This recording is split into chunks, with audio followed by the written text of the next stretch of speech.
Hello, and thank you for attending the lecture on the topic of cycle knowledge, because knowing about your cycle means self-empowerment, more well-being, and more strength in harmony with your female cycle. My name is Kathrin. I am originally an online marketing expert who has been an executive for a very long time. In primarily female teams, I am also a trained fitness trainer and female health coach and have dedicated myself to the female cycle. Why? Because I have often noticed in my management experience that painkillers are often taken for more efficiency, since 80% of women experience pain, have problems, and cycle irregularities. And for 48%, it even limits their work. Nevertheless, period pains are often normalized or not even discussed, and that is particularly difficult. That is why I stand for education and why I am committed to integrating the female cycle into training, nutrition, and business.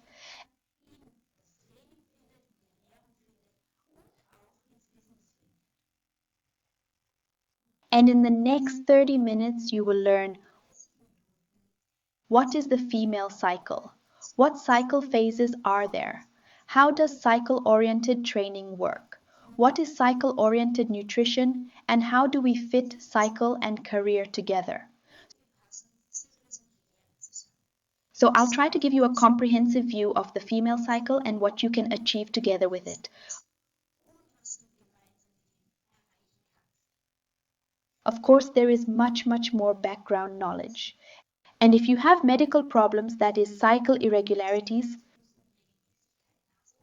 or severe pain, please contact a healthcare professional. This webinar does not claim to be complete and in no way replaces medical advice, but serves only to share knowledge. I am talking about women here. Of course, all menstruating women, all persons with a uterus, and of course, all interested parties are welcome.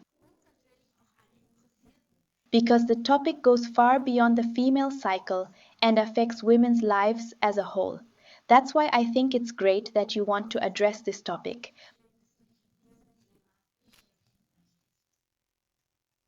So let's get started, shall we? The female cycle is not only a miracle, but above all a vital sign for menstruating women. Along with breathing, consciousness, heart rate, blood pressure, and pulse, the female cycle is a sign that we are healthy.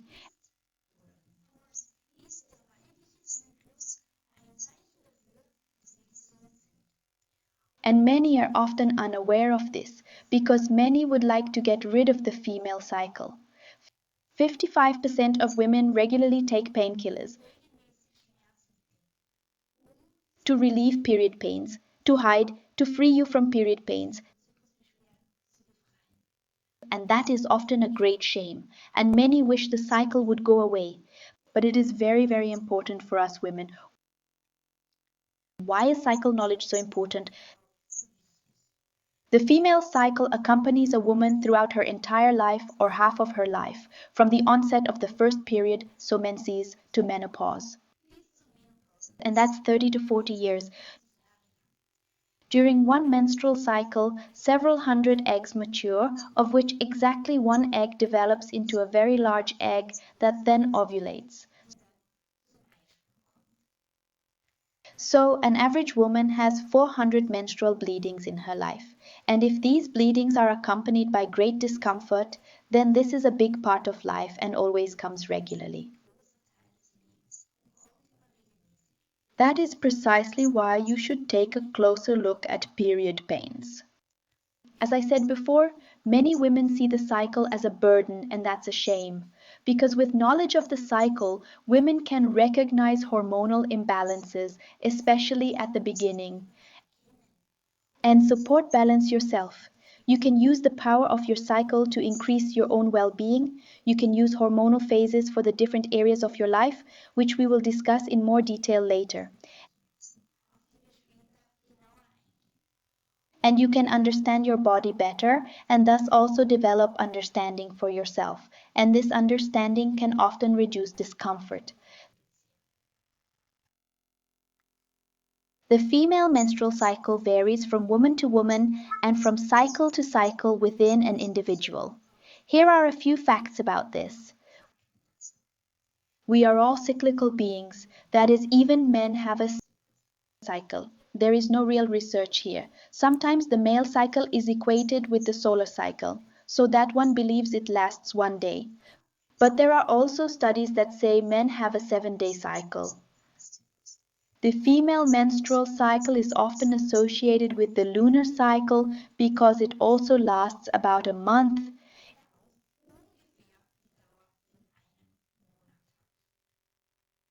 It is the clock that regulates the life of a fertile woman.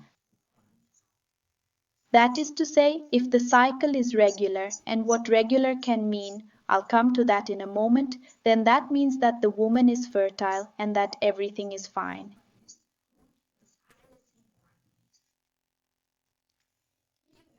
The usual length of a menstrual cycle is 23 to 35 days. So something in between, and you always count the cycle from the day of the first menstrual period. So when menstruation begins, the first heavy bleeding is the first day of the cycle, and then it starts again until the next menstrual bleeding. That is the cycle length. And if you settle somewhere between 23 days and 35 days, then everything is fine. The length of your cycle can even vary from cycle to cycle. It can take different amounts of time in summer than in winter, and of course it can also vary from woman to woman. If your cycle is significantly longer than 35 days or significantly shorter than 23 days, then you should take a closer look here. The female cycle is characterized by 4 different phases, which we will take a closer look at in a moment. The 4 phases are dominated by different hormones, which can have a different influence on our body and our well-being. And a healthy cycle has ovulation.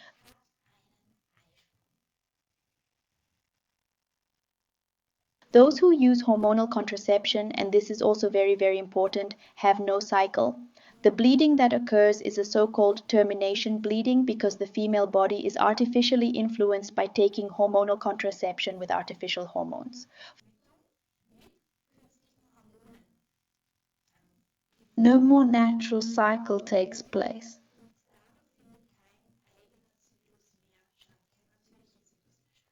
When you interrupt the hormones, that is, when you stop taking hormones, for example, by taking a pill break, then the menstrual bleeding starts, which is not really one because it is a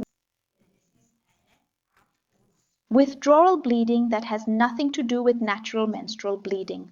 Many women believe that they have natural menstrual bleeding even though they are using hormonal contraception. This is not the case. Let's look at the 4 phases of the cycle. Probably every woman is familiar with the first phase of the cycle. This is the menstrual phase. As I said, it starts on the first day of your period and usually lasts for 3 to 7 days.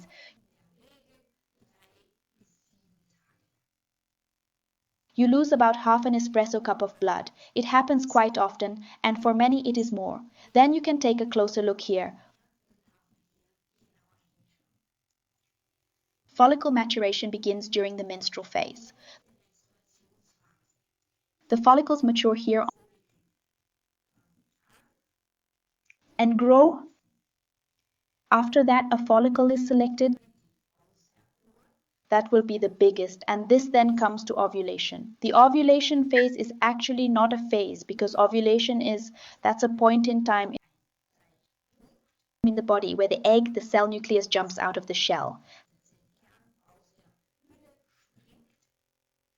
However, the ovulation phase is often said to last 2 days before and 2 days after ovulation.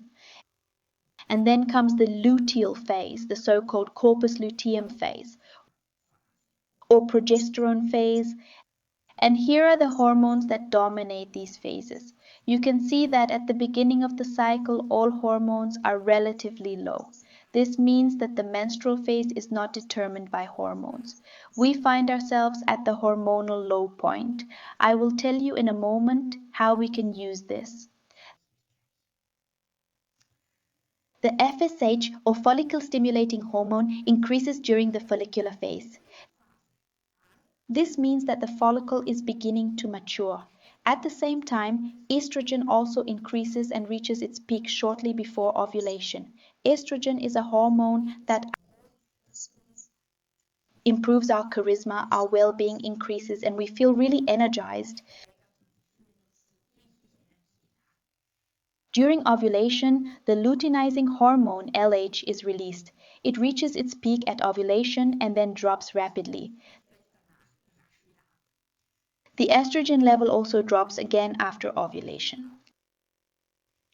And progesterone takes over. Progesterone is our corpus luteum hormone, which is released in the luteal phase. This is our feel-good hormone. That's when we want to snuggle up. That's when we don't want to be so outgoing for most women. And then there is another hormone, testosterone. This also rises shortly before ovulation in women.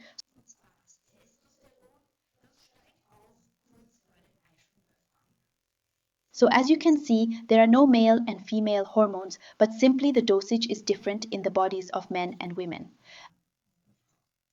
At the end of the luteal phase, the hormones decrease again and menstruation occurs.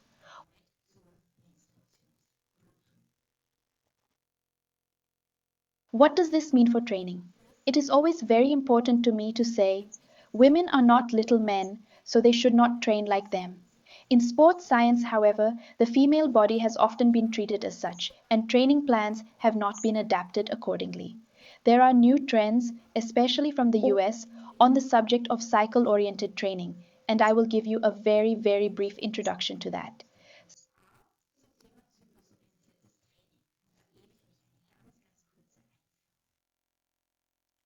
Cycle-based training divides the hormonal status into two different phases. We have just learned that there are four cycle phases. However, two phases are used here, namely the low hormone phase. This is primarily the menstrual phase, the follicle maturation phase, but also the first part of the ovulation phase. Here, the hormones are on the rise. That said, you can often handle more stress here. You are often symptom-free unless you have severe menstrual cramps. That's a different story altogether, but basically you can do high-performance training here.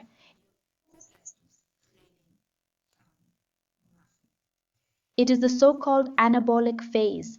I just showed you. Testosterone increases. That is an anabolic hormone. Estrogen is also an anabolic hormone. This means that time is particularly suitable for building muscle, building performance in training.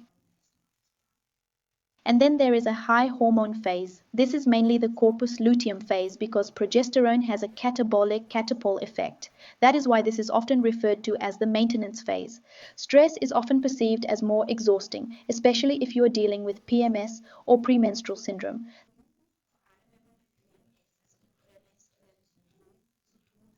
That's usually a week before your period starts, and then you're allowed to take a particularly close look if you have issues here. It is important to say that subjective perception naturally always takes precedence and every cycle is individual. That means that if you don't feel like it, you should definitely give precedence to your own well-being and your own perception.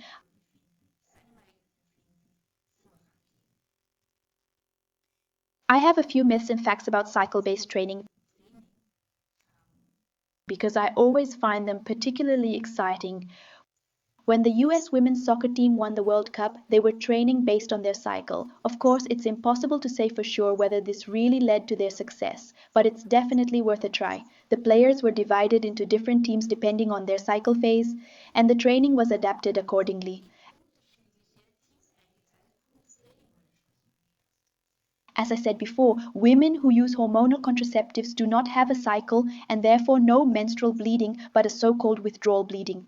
Above all, there is no need to change the type of sport when using cycle-based training. Instead, you should adjust the scope and intensity.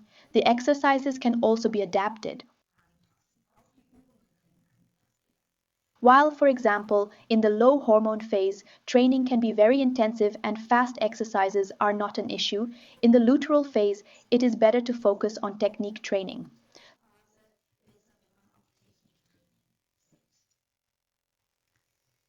The training sessions in the cycle are also perceived as being more or less strenuous. This is normal, and you should listen to your body here because hormones have different effects on our bodies. It would be very good if you could write a training log here, noting when you find exercises strenuous and when you do not find them strenuous. This can change over the course of the cycle. It is always important to me to say that you can go full throttle throughout the entire cycle, always and everywhere in every area, but it's not always useful. And if you have the option to adapt your training to your cycle, then try it for 3 cycles and see what effect it has.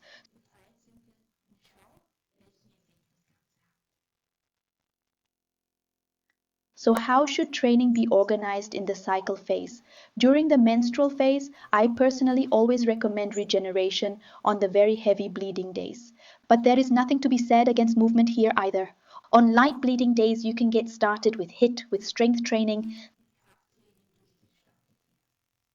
The follicular phase is the best time to try out new exercises. This is when the body is particularly receptive. And again, HIIT and strength training. During ovulation, full speed ahead with caution, as this is when the tendons and ligaments in particular are subject to increased wear and tear.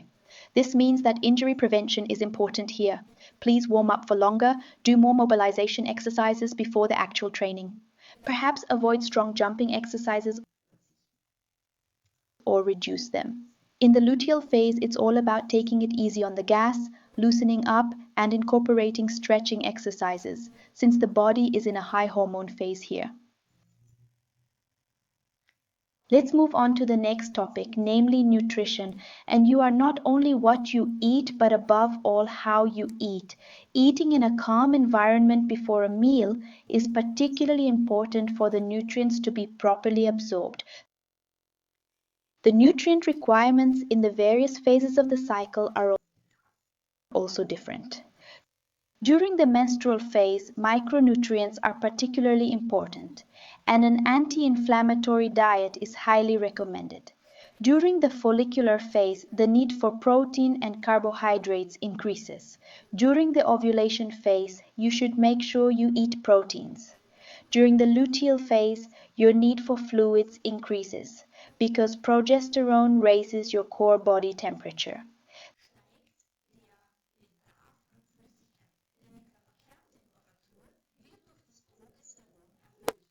This means that the body uses more fluid and also needs more fluid. We will look at what this means in detail in a moment. But first, the nutrition myths and facts. Fat does not make you fat, and that is a huge myth. Healthy fats are actually super important for hormonal balance, especially the so-called omega-3 fatty acids, which you can find in algae oil, fish oil, but also, for example, in avocados and salmon are very, very important because fats are the basis for our hormones. Consuming enough protein is also extremely important, not only for hormonal balance, but also to counteract muscle loss. Experts say that 0.8 to 1.5 grams per kilogram of body weight is needed.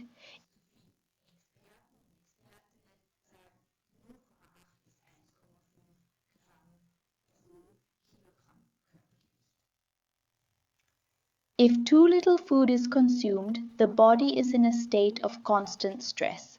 Our hormones are arranged in such a way that the stress hormone cortisol always takes precedence over the hormones, the sex hormones. And when the body is under constant stress, the sex hormones are put on the back burner, which in the worst case can lead to a missed period. And that in turn is a warning signal from the body that you should definitely pay attention to. A lack of carbohydrates can also cause stress in the body. Muscle can be lost because it is very, very important for the female body to consume enough fats, carbohydrates, and proteins.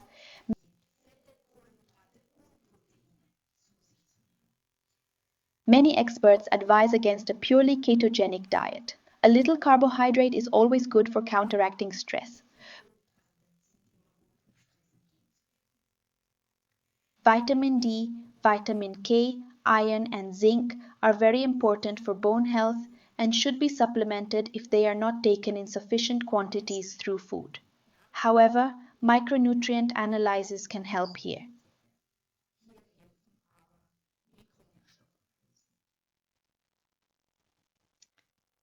Exactly. A balanced diet always includes all macro and micronutrients. Let's take a look at the individual phases of the cycle and what the diet should look like. During menstruation, it is good to eat warming foods.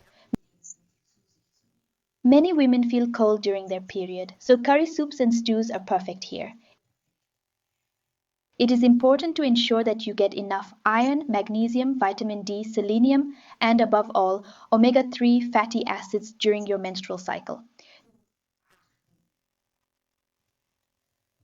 During the follicular phase, it is good to consume sufficient proteins and carbohydrates, and to take in vitamin A, zinc, and B9 in particular to support hormone maturation and follicle maturation. During the ovulation phase, our body also wants to detoxify the built-up estrogens again. Here it is important to support the liver. You can do that especially with different types of cabbage, such as broccoli and cauliflower, but also antioxidants, such as those found in berries, calcium, and fiber, if you eat them. And in the luteal phase, you have an increased need for fluids and also for calories. So the basal metabolic rate can increase by as much as 150 to 300 kilocalories because the core body temperature is elevated. It is important to take vitamin C, E, the B vitamins, omega-3, and magnesium. Of course, you can't exactly define every cycle phase with nutrients. Nutrients are always important. They are just especially important in this cycle phase. As a final area, we will look at the female cycle as an economic superpower. So, how can you use your cycle for your career? Let's start with a myth fact check. Women often feel that they have to achieve more than men, and with the double or triple burden of career and private life, chronically high cortisol levels in women can cause the sex hormones to be treated as secondary. We already had that in the previous chapter. At work, it is also often the case that the cycle is not discussed at all. Period pains are also often presented as normal in private life, but they do have an impact on work. When hormonal changes occur, I always recommend sharing this with the supervisor and the team if possible. This creates understanding, and maybe a colleague has exactly the same issue, and then you can really relax and take time off if necessary.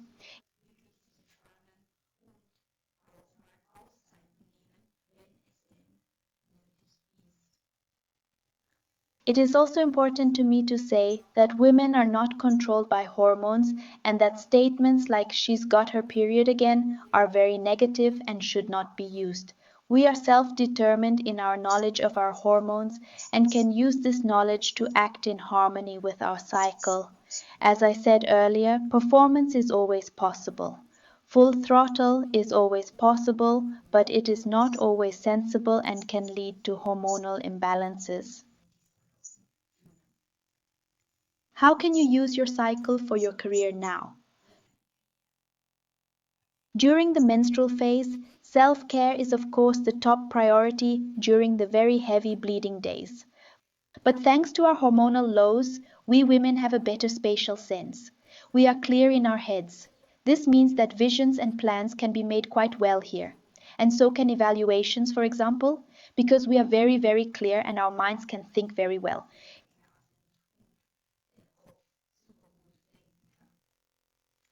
In the follicular phase, our motivation and imagination increase, but so does our creativity.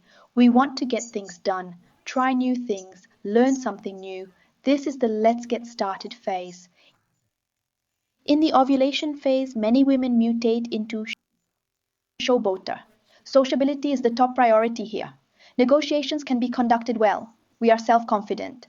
Testosterone does that. And social skills increase. High estrogen levels do that. That means networking and giving presentations here is a great way to develop yourself further during your ovulation phase. In the luteal phase, the inner critic comes out in many women. We are often critical of what we do and question a lot. This time is particularly suitable for analysis, but also for project completions, for focus work, and also for critically questioning contracts, collaborations, etc. There are also frequent arguments at home because women are simply more critical. But that has nothing to do with the fact that the problems are not real. There were probably problems in the follicle and ovulation phase as well. They just didn't stand out as much then. Now the critic is coming out and she can be very useful in the business, for example. Your cycle can do so much more as you have now learned, and only you can realize its potential. Cycle knowledge and hormonal imbalances are extremely important to recognize and then resolve in order to increase your well-being. Nutrition, of course, plays a huge role in cycle-oriented living and cycle knowledge. So do training, both physical and mental training,